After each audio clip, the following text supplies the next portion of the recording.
దేశభక్తి చూపెట్టాలి అని అంటే మొత్తం మిలిటరీ తుపాకీ పట్టుకొని పాకిస్తాను అని కాలుస్తున్నట్టుగా మనం పాకిస్తాను అన్నే కాల్చగలం.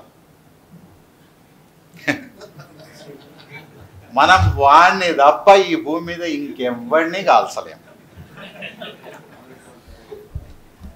ఎందుకు ఎందుకు the most worst bodies are Indian bodies అంటాడు అంబేద్కర్. ఏమిటికి మనకు నాకు చిన్నప్పుడు దోసకాయలు వచ్చేది ఊర్లలో, దోసకాయలు బండ్లు వచ్చేది. మనమేం మంచి మంచి దోసకాయలు ఏరుకొని మా అమ్మ ఈ ఒడ్లు ఇట్లా ఇస్తుంది, వాడు దోసకాయలు ఇస్తాడు. అందులో ఇంకా కొన్ని దోసకాయలు ఉంటాయి, వాటి షేప్ కరెక్ట్గా ఉండదు. ఏమంటారు వాటిని? బుడమ అంటే మళ్ళీ చిన్న అని అర్థం. ఇది బుడమ కాదు, దాని షేపే అవుట్ అవుతుంది. మొర్రి దోసకాయలు ఏదో తొర్రి దోసకాయలు ఏదో దాని నేచరే తేడా ఉంటుంది అన్నమాట. వాడి ఆటిని ఫ్రీగా ఇచ్చేస్తాడు. ఇక 4-5 తీసి వచ్చిన వాళ్ళకల్లా ఒక 4-5 దోసకాయలు ఇట్లా పడేసేస్తాడు.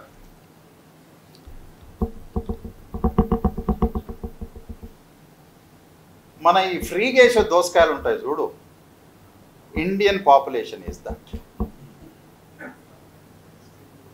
దీన్ని C3 కేటగిరీ అంటాం. ప్రపంచం లోపల category 1, category 2, category 3. Biologically Indian bodies are 3rd category bodies. ఏదో మనం సెక్స్ చేయటం వల్ల ఎవడు పుడుతున్నాడు, కానీ ఆ పుట్టే మనిషికి ఒక శరీరం, ఒక బ్రెయిన్, ఒక కాన్షియస్నెస్, కామన్ సెన్సు ఏది ఉండదు. అది తిని ఈ దేశంలో మనుషులకు జంతువులకు ఏమి తేడా ఉండదు. Both of them are equal. What makes animals and human beings different, I'm sorry for using including myself because I'm also there. What is the fundamental difference in between the animals and human beings are using the common sense and intelligence. Emotions అనేవి సరే మనకు ఉంటాయి. ఇక బాగా గలీజ్గా చెప్పాలి అని అంటే తెలంగాణలో మరి ఇట్లాంటి వ్యక్తి సినిమాలు వేసారు ఈ మధ్యన. ఒక సినిమా ఫ్రీగా, ఏం సినిమా తెలుసా? బా కరెక్టే చెప్పినావు కదా. ఏంది స్టోరీ?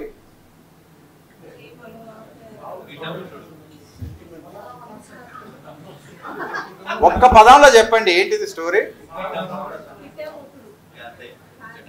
పిట్ట ముట్టదు, కాయకి ముట్టదు, బొక్కల పంచాది. ఏంటిది? బొక్కల పంచాది. వానికి ముడుసు బొక్క దొరకలేదని 16 ఏళ్ళు బామ్మారిది తోటి మాట్లాడలేదని. ఇంత గలీజ్నా కొడుకులు ఎవడన్నా ఉంటాడా ఈ ప్రపంచంలో?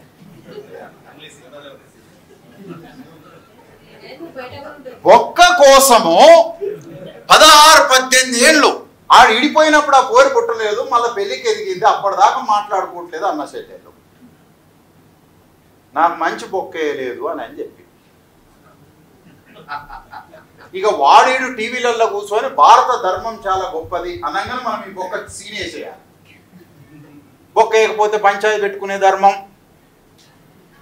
నా కొడుకులు టీవీలో అంతా ఎక్కి భారత ధర్మం చాలా ఉన్నతమైనటువంటిది, ప్రపంచంలోనే అత్యంత ఏం ధర్మం రానిది? ఏంటి నీ ధర్మం?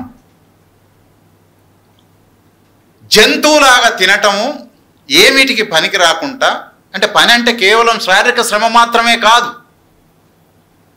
గాడిద చేస్తుంది, ఎద్దు చేస్తుంది, బర్రె దున్నపోతు చేస్తుంది, మనం చేస్తాం. కానీ అవేవి వాడలేనిటువంటిది మెదడు. అది మనిషికి మాత్రమే ఉండబడినటువంటి ఒక ఆయుధము. దాన్ని ఈ దేశంలో ఎవడు వాడడు. రెండోది, బయోలాజికల్గా Indian bodies are very inferior. C3 category. 9/10 are the waste people in India for military services. 10 మందిలో ఒక్కడు. అంటే ఇప్పుడు ఇంకా జనాభా పెరిగింది. ఆయన 36లో మాట్లాడుతుండు, 2024లో మాట్లాడుతుంటే 1/100 అని అనుకోవచ్చు మనం. ఈ దేశం లోపల 10 మందికి ఒక్కడు కూడా మిలిటరీ సర్వీసెస్కు, బేసిక్ సర్వీసెస్కు పనికి రాడు అని అంటున్నాడు. ఈ శరీరాలను పెట్టుకొని నువ్వు మంచి పుష్టిగల ఒంగోలు ఎద్దుల్లాంటి జనాభాను సృష్టిస్తావా? 90% మంది అనారోగ్యంతో రోజు దవాఖానల చుట్టూ తిరుగుతుంది. ఇంకో 90% మంది ఈ టైం కాగానే ఇంకో దగ్గర లైన్ కడతా ఉన్నారు. అయితే ఆ మందుల షాపు లేదంటే ఈ మందుల షాపు, ఏదో ఒక మందుల షాపుల దగ్గర అయితే మనం ఉండాల్సినటువంటి. కాబట్టి కులం అనేటటువంటిది ఉండాలి, దానివల్ల ఒక స్వచ్ఛమైనటువంటి జాతి నిర్మాణం జరుగుతుంది అనేటటువంటి వాళ్ళ మైండ్ని అంతా బదలుగొట్టి ఆంథ్రోపాలజిస్టులు, సోషియాలజిస్టులు, ఈ మూర్ఖపు నా కొడుకులు, ఈ శాస్త్రాలు ఏమి తెలియనటువంటి వాళ్ళు వాళ్ళకి తిరుగులేని ఆన్సర్ ఇచ్చారు. ఇప్పటి వరకు దీనికి ఆన్సర్ ఇచ్చిన వాడు లేడు ఈ దేశం. యూజినిక్స్ అనేటటువంటిది ఒక పచ్చి అబద్ధం. ఇది జరగదు. ఎవ్వడు స్వచ్ఛం లేడు, అది గుర్తుపెట్టుకోండి. నీవు ఇంకో మతపోని ఇంకో కులపోని నువ్వు క్రిటిసైజ్ చేసేటప్పుడు నీలో ఎన్ని మతాలు ఉన్నాయో ఎన్ని కులాలు ఉన్నాయో ఒక్కసారి మైండ్ పెట్టి ఆలోచించు. అన్నెసరిగా వాడు సాకలోడు, ఈడు కుమ్మరోడు, ఈడు మాదిగోడు, ఈడు మాలోడు, ఆడు వడ్డరోడు, యూస్లెస్ ఆర్గ్యుమెంట్స్. నువ్వు ఆయన ఒక్కని కులం చెప్తున్నావు, నీలో 100 కులాల మంది రక్తం ఉండి ఉండొచ్చు. It is true.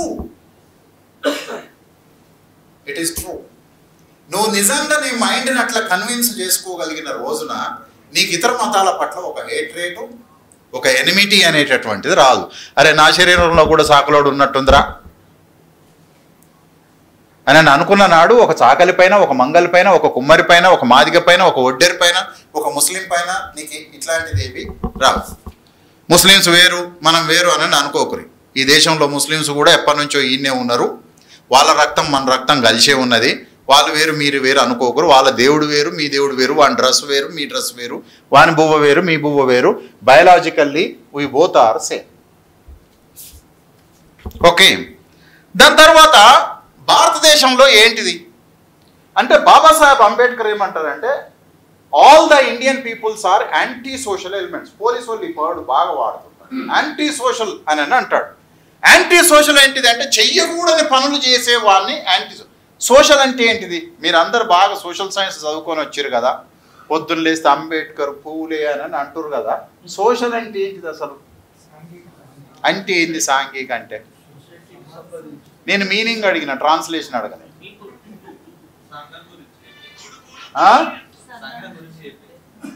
సంఘం గురించి చెప్పేది.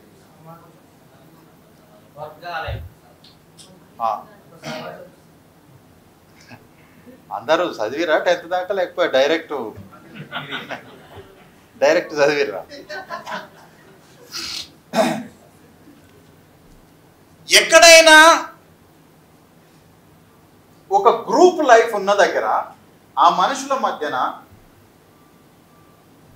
కామన్ షేరింగ్ అనేది ఒకటి ఉండాలి. ఏ విషయంలోనే ఏ కామన్ షేరింగ్. అది గ్రామం కావచ్చు, ఒక కాలనీ కావచ్చు, ఎక్కడైనా సరే ఒక గుంపుగా జీవించేటటువంటి మనుషుల మధ్యన ఒక కామన్ షేరింగ్ ఉండాలి. That could be A social life of human beings. మందని సోషల్ అనరు. మంద లోపల కామన్గా షేర్ చేసుకునేటటువంటి లక్షణం.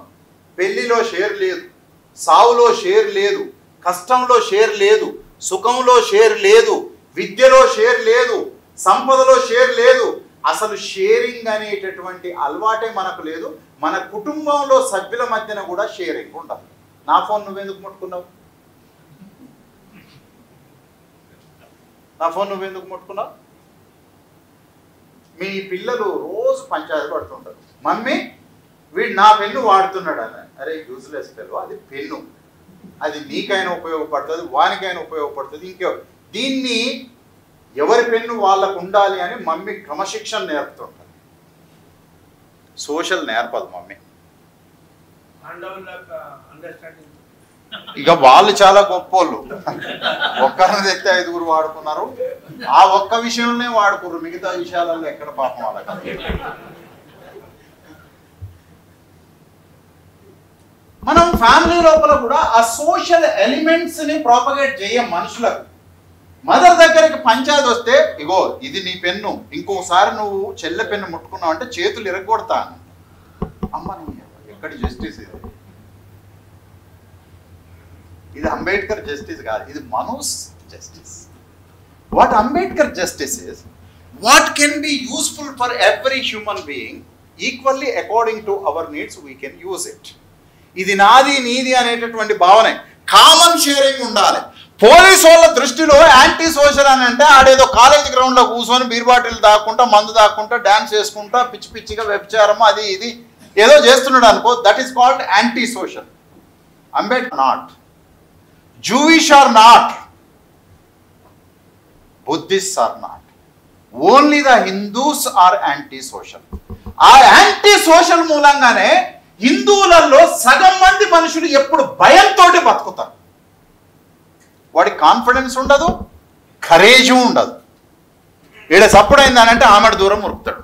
కానీ Muslim a Sikh won't be do as like that. మీరు చూడండి సిక్కులై, ఒక్క సిక్కు అంబేద్కర్ అంటాడు, a one Sikh and one Muslim is equal to 1.25 lakh man అంటాడు.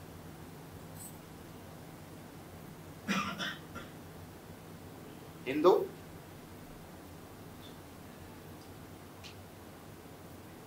one Sikh and Muslim is 1.25 lakh man, equal to 1.25 lakh man. ఎందుకు మీరే అంటుంటారు కదా, నేను రోజు క్యాబ్లో తిరుగుతూ ఉంటాను. క్యాబ్ డ్రైవర్లు అందరూ అయితే మాలోళ్ళు, మాదిగోళ్ళు, సాకలోళ్ళు, కుమ్మరోళ్ళు, యాదవులు, ముదిరాజులు వీళ్ళే పెద్ద ఎక్కువలో ఎక్కువ. ఎప్పుడో 2 నెలలకు ఒకసారి ఒక రెడ్డి, 6 నెలలకు ఒకసారి ఒక పాట్నా బ్రాహ్మడు, లేకపోతే ఒక ఉత్తరప్రదేశ్ బ్రాహ్మడు ఎవడో దాక్తా ఉంటాడు. Otherwise 98% of my cab drivers are SC, ST, OBC, Muslim minority. ఇక్కడ చెప్తుంటాడు, ఆ ముస్లిం గలీలాగా పోవద్దు సార్, ఇట్లా ఇక రకరకాలుగా మాట్లాడుతూ ఉంటాడు. నేను క్యూరియాసిటీ కోసం అడుగుతుంటాను, ఎందుకు, ఏమవుతుంది, ఏంటిది అని. అంటే వాళ్ళు ఈగల మంది వచ్చినట్టు వస్తారు సార్, దమ్ము చేస్తారని అన్నాడు. అది చెడ్డది ఎట్లయితుంది?